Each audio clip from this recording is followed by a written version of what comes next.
오늘은 바른 교훈이라는 말씀입니다. 바른 교훈이라는 것은 하나님의 말씀을 바로 알고 또 사도들의 가르침을 바로 알고 행하는 것이다 라는 것입니다. 오늘 본문에 보면 죄송합니다. 1장 5절의 키워드가 됩니다. 내가 너를 그레데에 남겨둔 이유는 남은 일을 정리하고 내가 명한 대로 각 성의 장로들을 세우게 하려 함이니. 다시 한번, 내가 너를 그레데에 남겨둔 이유, 첫째로 남은 일을 정리하고 내가 명한 대로 각 성의 장로들을 세우게 하려 함이라. 여기에 대한 답변으로 9절 말씀에 밑분 말씀의 가르침을 그대로 지켜야 하리니 이는 능히 바른 교훈으로 권면하고 거슬러 말하는 자들을 책망하게 하려 함이라. 밑분 말씀의 가르침, 신실하고 변치 아니하는 하나님의 말씀을 말씀합니다. 그대로 지켜야 하리니. 그런데 지키지 않는다라는 것이 있죠 지금. 이는 능히 바른 교훈으로 권면하고 거슬러 말하는 자들을 책망하게 하려 함이라. 이렇게 말씀을 합니다.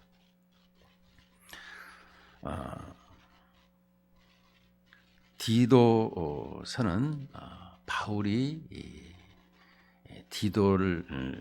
디도에게 보낸 편지입니다. 우리는 이 편지를 볼 때마다 하나님의 말씀이 정경으로 채택된 것을 볼 수가 있습니다. 하나님께서는 사람에게 말씀을 쓰게 하셨죠. 그것은 이제 기자라 그러죠. 우리가 방송 기자, 신문 기자 하듯이 저자인 하나님의 말씀을 받아서 쓰는 것을 설명하고 있습니다. 그런데 이 성령의 감동으로 이렇게 쓰여지게 된 것입니다. 그런데 이 그레데 섬을 방문을 하였습니다. 사도 바울이 방문을 해서 보니까 교회가 세워졌어요. 이 교회가 세워졌는데 교회가 교회답지를 못한 것입니다. 현재. 저 원도 좀 올려주세요. 그래서 교회가 언제 세워졌는가라는 것을 보니까 사도행전 2장을 보면 2장 11절에 보면 오순절날에 이 그레데인들이 예루살렘을 방문했어요. 그래서 이 오순절날 방문을 하고 그 하나님의 놀라운 역사로 이제 방언을 하게 됩니다.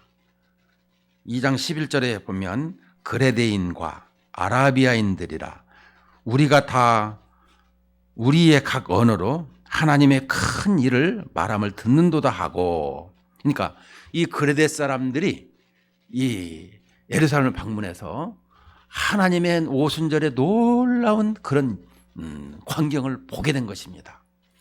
성령의 일하심, 그것은 각 나라 말로 방언을 말하게 한 것을 볼 수가 있습니다. 여기에서 새롭게 복음을 받아들인 이 그레데인들이 그 섬에 돌아가서 이 지중해에 섬이 많이 있는데요, 네 번째로 큰 섬이라고 합니다. 우리는 사도행전 27장에 보면 이 그레데 섬을 지나서 로마로 배가 항해하는 것을 우리는 볼 수가 있습니다. 그래서 이 방문할 때에 바울이 언제 방문했느냐 이렇게 얘기를 하는 때에 아마 죄수로 갈 때에 방문했을 것이다. 그때 갔으니까. 그런 사람이 있고, 또 한 사람은 아니다. 로마 감옥에 있다가 풀려나서 그때 와서 방문한 것이다. 이렇게 얘기하는 학자들이 있습니다. 아마 후자 쪽에 감옥에서 나와서 여기 방문했다라고 하는 것이 더 적절하지 않느냐 이렇게 보고 있습니다. 이 교회가 탄생이 되었는데 그래서 방문을 해서 보니까 이 교회가 하나님의 말씀과는 좀 동떨어진 그런 이 신앙생활이었더라라고 하고 있습니다. 다시 말씀드리면 신앙의 이 100% 순복음이 아니라 물타기한 복음이었더라라고 하고 있습니다. 10절 말씀에 보면 불순종하고 헛된 말을 하며 속이는 자가 많은 중 할례파 가운데 특히 그러하니, 보니까 여기에 물타기한 할례파가 있더라는 것입니다. 할례파가 뭐예요? 구원은 오직 예수 그리스도를 믿음으로만 받는 것이다 이렇게 가르쳐주고 있습니다. 그런데 거기에 할례를 플러스 해야 된다, 이건 뭔가 부족하다 이렇게 여기고, 이 할례를 받아야 된다고, 믿음으로 구원을 받는데 거기에 할례를 꼭 해야 된다 이렇게 할례파들이 이 섬의 교회에 이렇게 틀을 이 교회의 또아리라 그러는가요? 이게 하여간 그렇게 집을 짓고 있더라는 거예요. 그래서 바울이 그것을 보고 이거 안 되겠다, 디도야 네가 이것을 좀 해야 되겠다. 사도 바울은 교회를 개척을 하고 그 후에 후임자를 이렇게 세우는 역할을 많이 해줘. 특별히 사도행전에 보면 20장에도 바울이 그 예루살렘을 방문할 적에 그 장로들을 불러라. 그래서 이 밀레도 항구에서 장로들에게 구할 때에 그 에베소 교회는 디모데에게 이렇게 맡기는 것을 볼 수 있습니다. 그래서 디모데에게 맡기고 나중에는 이 에베소 교회는 사도 요한이 하고 그 다음에 이 디모데에게 맡긴 것이죠.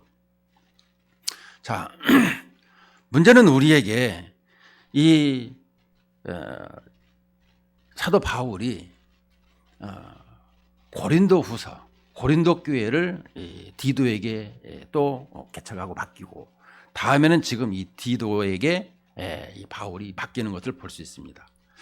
그래서 여기서 남은 일을 정리하라라고 하는 것은 내가 이렇게 하고 난 뒤에도 이게 허드렛 일을 해라 이런 말이 아니고, 복음으로 말미암아 사도 바울은 심고 이 바나바는 물 주는 이런 모습이 있잖아요. 그래서 복음을 딱 심었어요. 그리스도의 그 탄생과 죽으심과 부활에 대한 복음을 심었어요. 그러면 그 복음이 견실하도록 이렇게 지탱이 되어져야 되는데 그것을 말하고 있는 거예요. 우리가 야구를 보게 되면 1에서 9회까지를 하죠, 투수가. 그런데 1에서 5회까지를 던져야만이 승수를 쌓을 수가 있죠. 그래서 5회까지 던지고 나면 6, 7, 8, 9는 나머지는 개투 요원으로 마무리 투수로 쓸 때가 있죠. 이처럼 사도 바울에게 이 바울은 이 디도에게 그 일을 맡기는 것입니다. 근데 그 디도가 얼마만큼 신실하냐? 고린도후서 8장 23절을 한번 보시겠습니다. 고린도후서 8장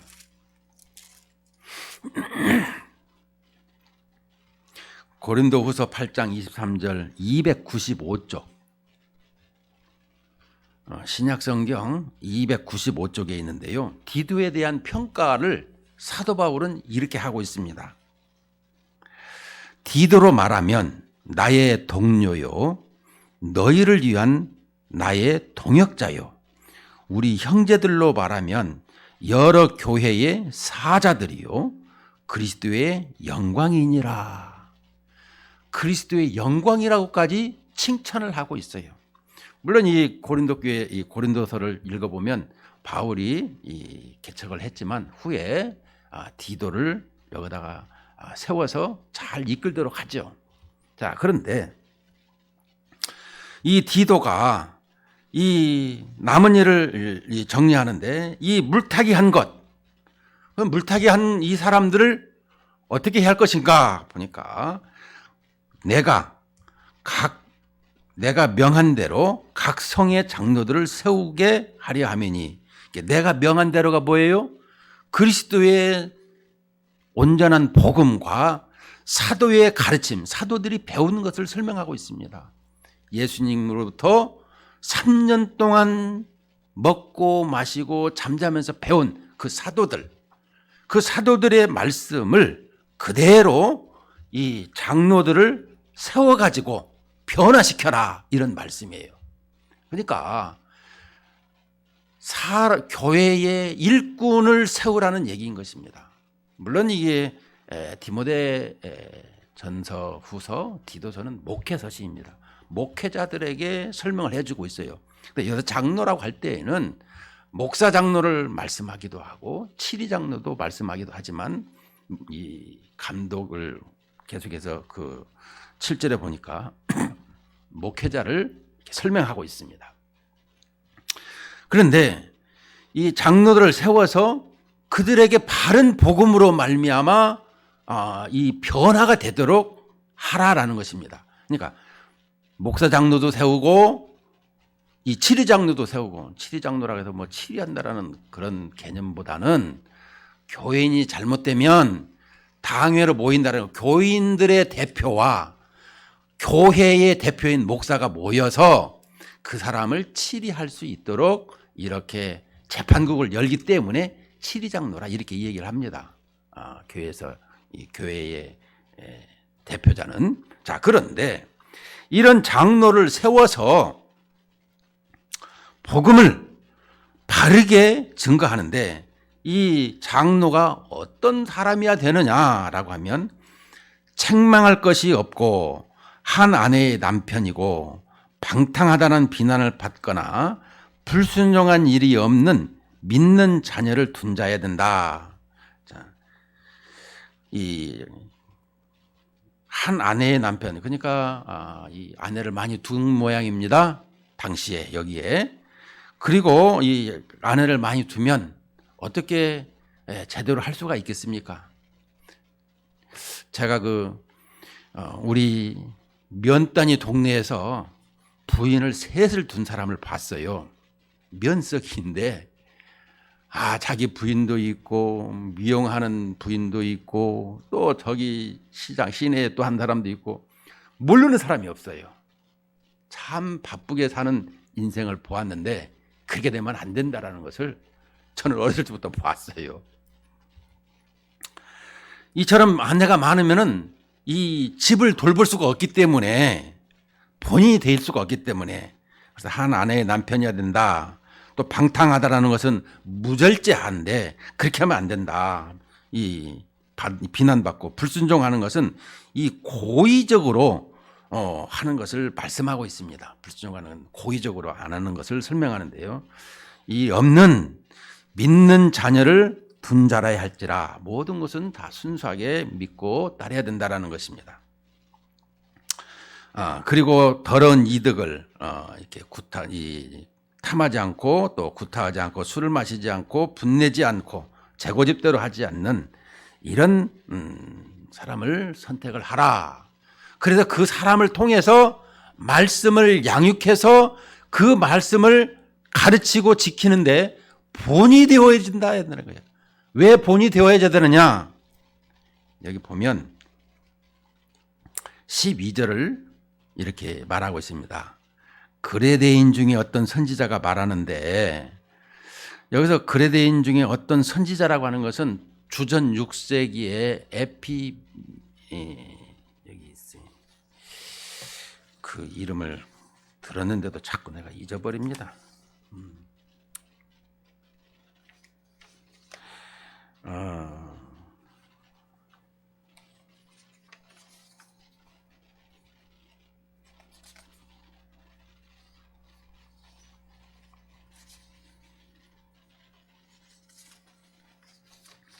이 보면 에피메니데스라고 하는, 여기 현인이라고도 하고 이 동네 이 섬에서 살았던 사람인데요.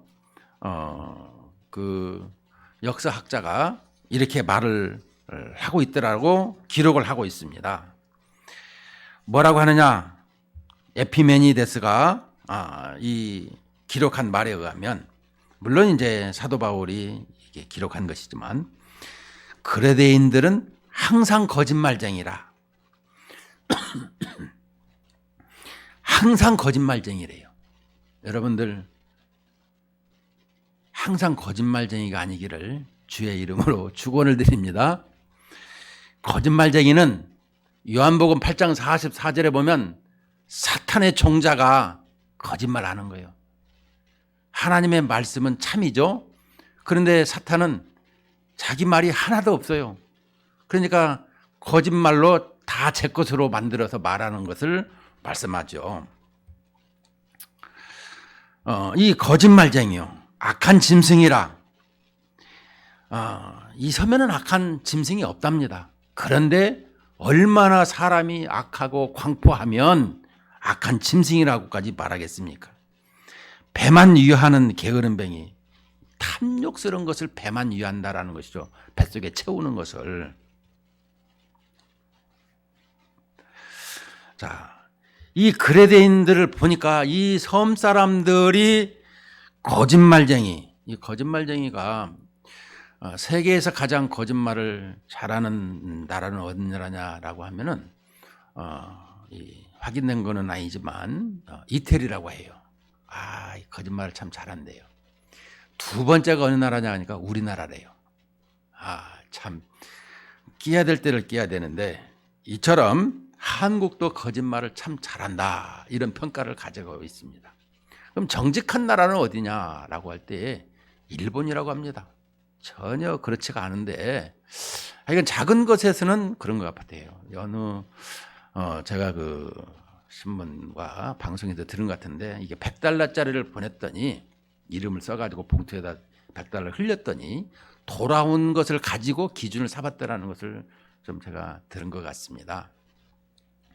그래서 이 정직한 나라, 그랬더니 그 얘기인데, 그런데 아마 큰 거는 이렇게 잘 지키질 않죠.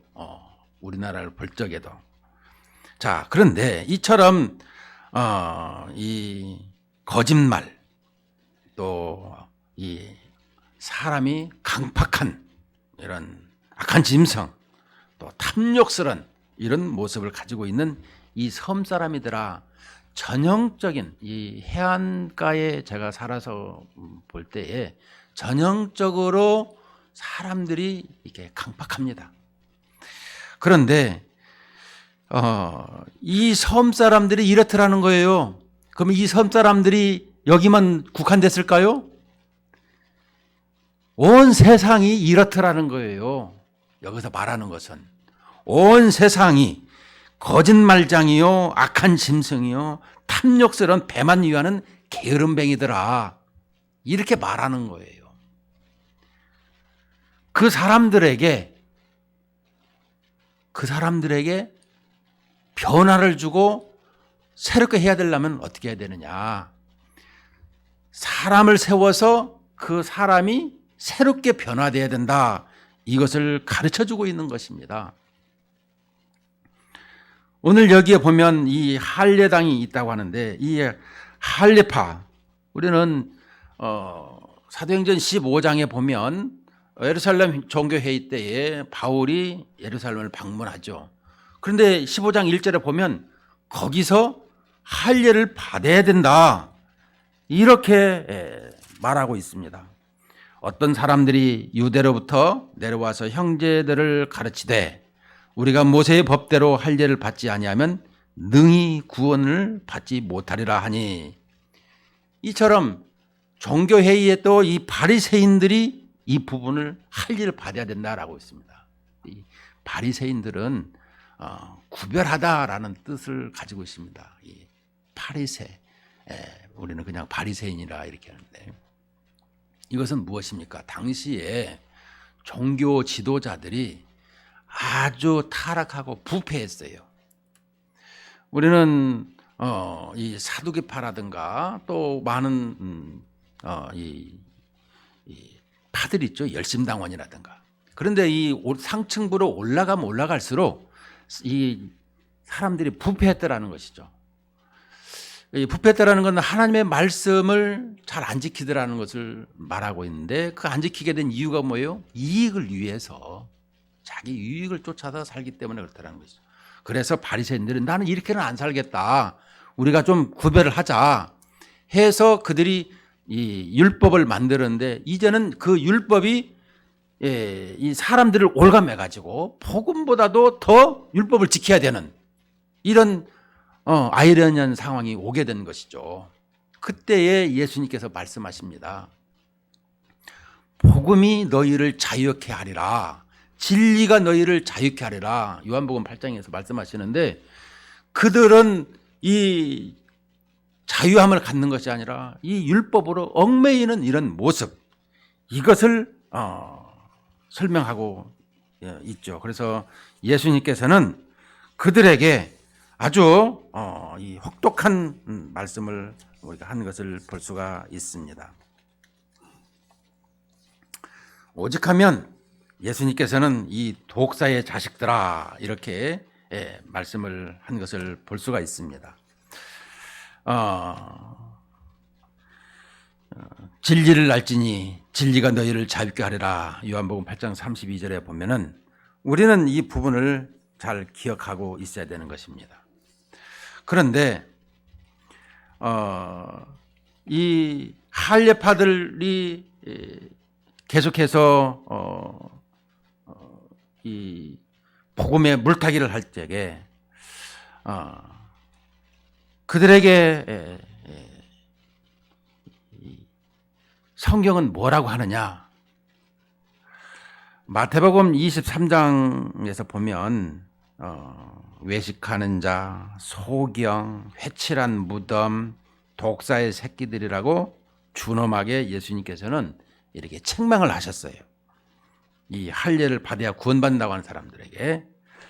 에스겔서 13장에 보면 거짓 선지자들, 거짓 예언하는 여자에게까지 설명을 하고 있는데, 에스겔 13장에 쭉 읽어보면 여우 같은 선지자, 백성을 유혹하는 자, 밤에 회칠하는 자, 백성의 영혼을 사냥하는 자, 두어 웅큼 보리와 두어 조각 떡을 위하여 거짓말하는 자라, 이렇게 말하고 있어요.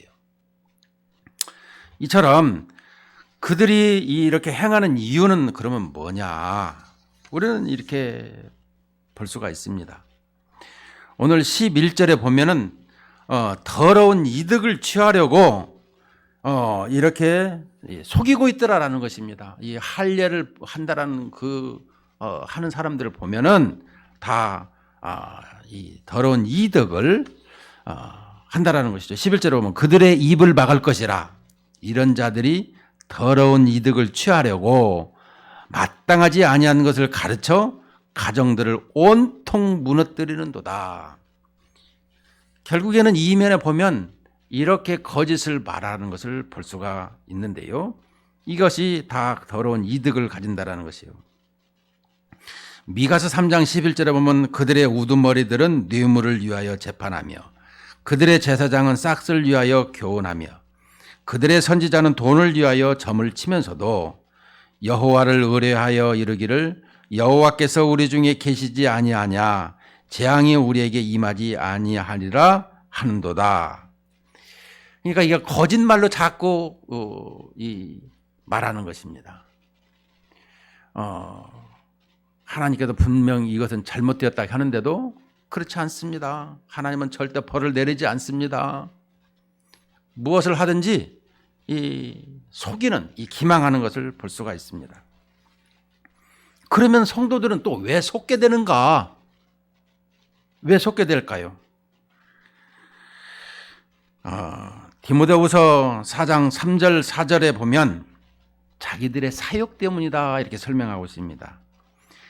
때가 이르르니 사람이 바른 교훈을 받지 아니하며 귀가 가려워서 자기의 사욕을 따를 스승을 많이 두고 또 그 길을 진리에서 돌이켜 허탄한 이야기를 따르리라.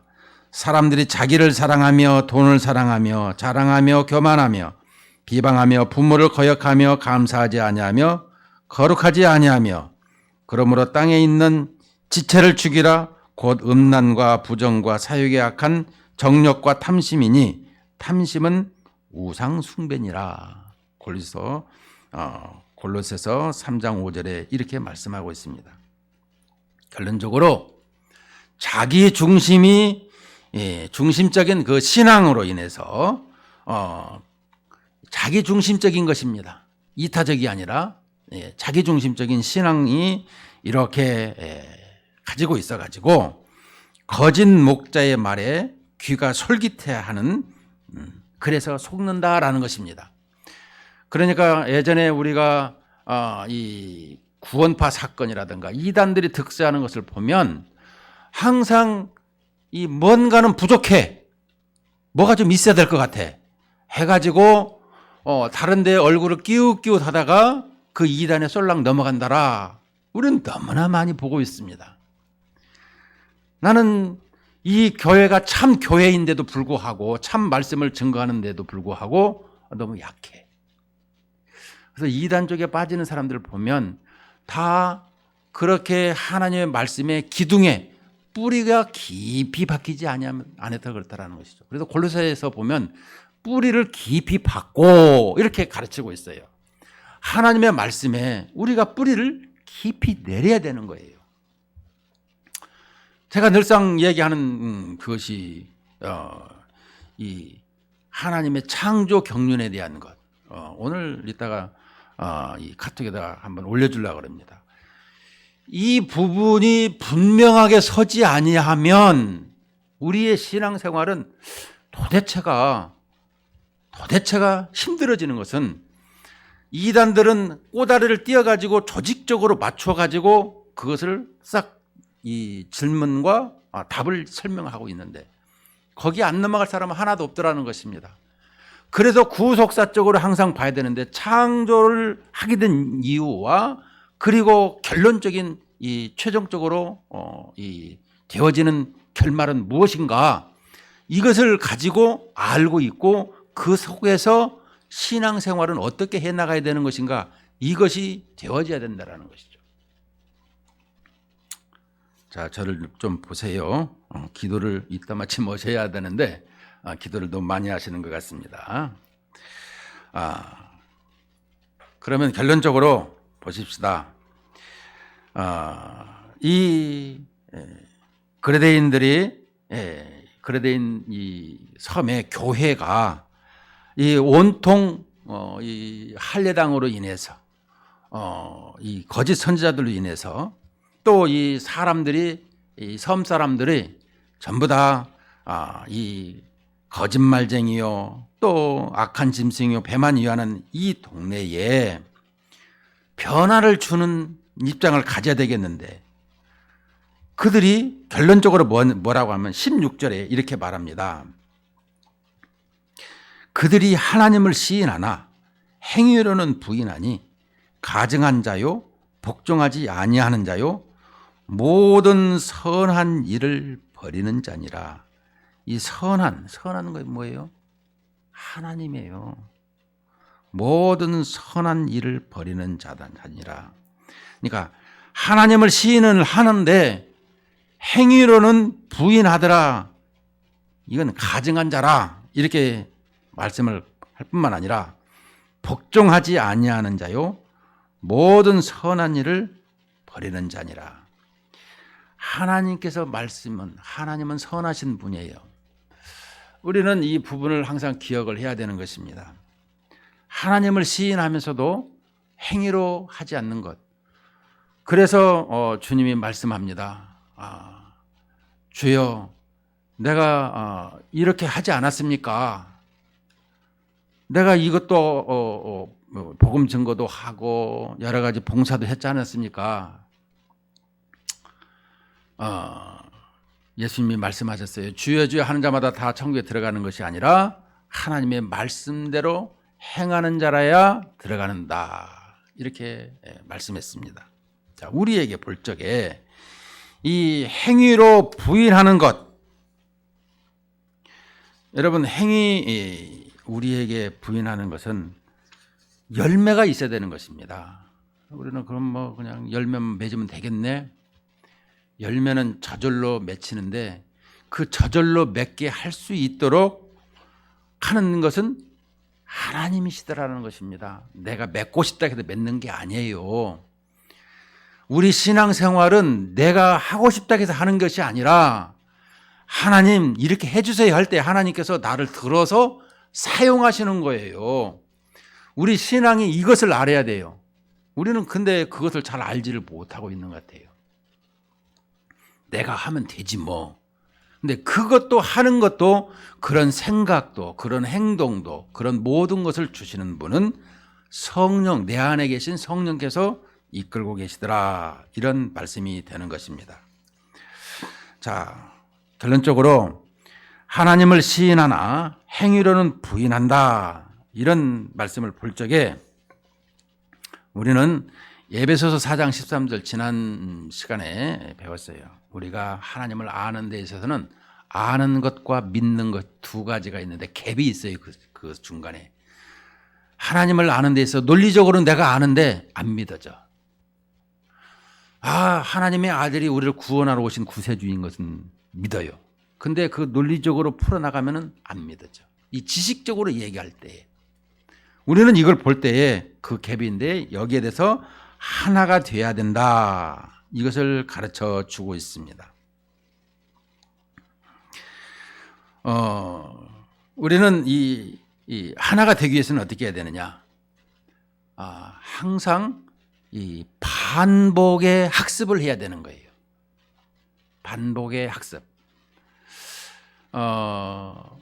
운동 선수들이 이런 대회를 남겨놓고 열심히 훈련을 합니다.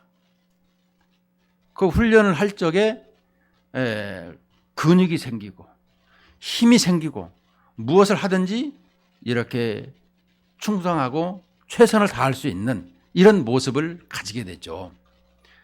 훈련이 잘 되어져야 돼요. 군인들에게도 주어지는 것을 보면 항상 반복을 하는 것이죠. 훈련이 뭐예요? 반복인 것이죠. 왜 반복을 하죠?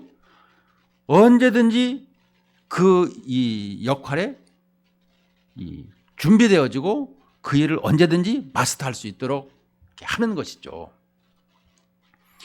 우리 신앙생활에도 마찬가지인 것입니다. 오늘 여기에서 우리에게 남은 일을 정리하라고 할 때 늘 하나님 앞에 이제 해야 할 일은 내가 반복되는 것을 계속해서 사람들에게 본이 되어지고 그들을 가르치는데 역할을 해야 되는데 나 자신이 먼저 반복된 연습을 가지고 있어야 된다는 것이죠. 성경 읽는 것, 또 성경을 배우는 것, 또 기도하는 것, 이런 부분이 늘 훈련돼야 된다는 것이죠.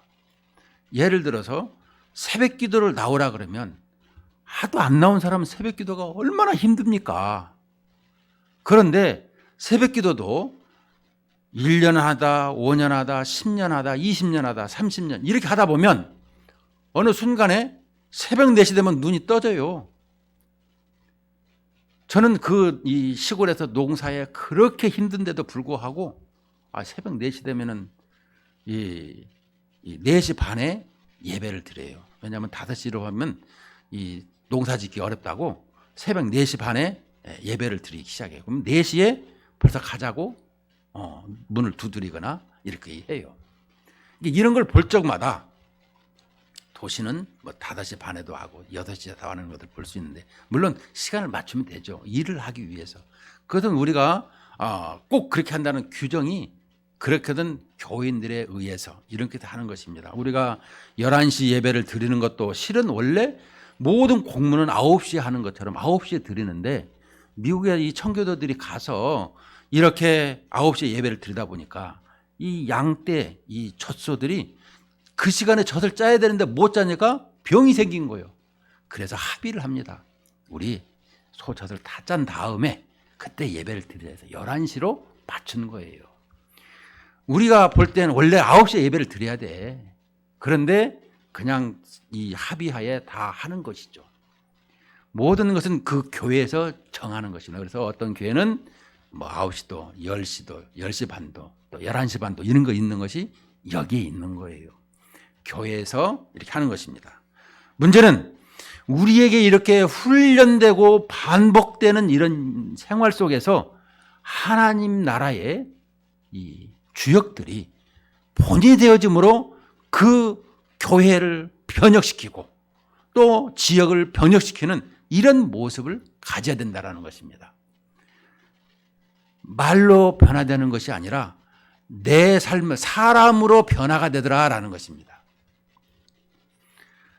물론 사람으로 변화되는데 하나님이 일하시지만 그 일에 있어서 내가 하나님하고 이 연합된 상태잖아요. 그렇기 때문에 내가 하나님 앞에 위탁을 드려 있기 때문에 이 연합되는 모습으로 말미암아 이 반복되는 것으로 많은 사람들에게 귀감이 되는 이런 모습이 될 수가 있다라는 것입니다. 우리 신앙생활에 어려움이 많이 있습니다.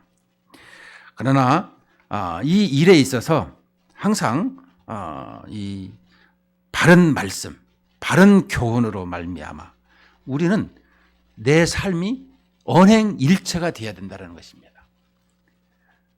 지난 시간에도 말씀했죠. 교회가 한참 부흥되니까 목사님이 전도사를 데려다가 설교를 시키고 일을 시켰어요. 근데 어느 날 보니까 예배 시간에 성도들이 많이 비어서 나중에 보니까 그 전도사가 저쪽에다 교회를 세운 것입니다. 그래서 그것 때문에 목사님이 병이 났어요. 책에 나와 있는 것인데, 그래서 병원에서 아니 목사님 하나님 그럴 수가 있습니까? 내가 이 교회를 얼마만큼 헌신함들을 이렇게 성도들을 모았는데 그 전도가 데리고 나가는데 그 전사를 어떻게 벌하지 않고 있습니까? 이렇게 항의를 했더니 하나님의 음성에 들렸습니다. 얘야, 너는 설포를 할 때 맨날 말을 열심히 잘하더니 왜 행함은 항상 이렇게 변화가 없냐? 그 변화를 주라고 그렇게 했는데 너 사인을 안 가졌잖냐? 그래서 그 변화를 이렇게 원해서 그 전설을 따라서 나갔다. 이 책의 한 토막의 글귀입니다. 저부터 많은 사람들은 신앙생활은 이런 모습으로 살아야 된다라는 것을 말씀하고 있습니다.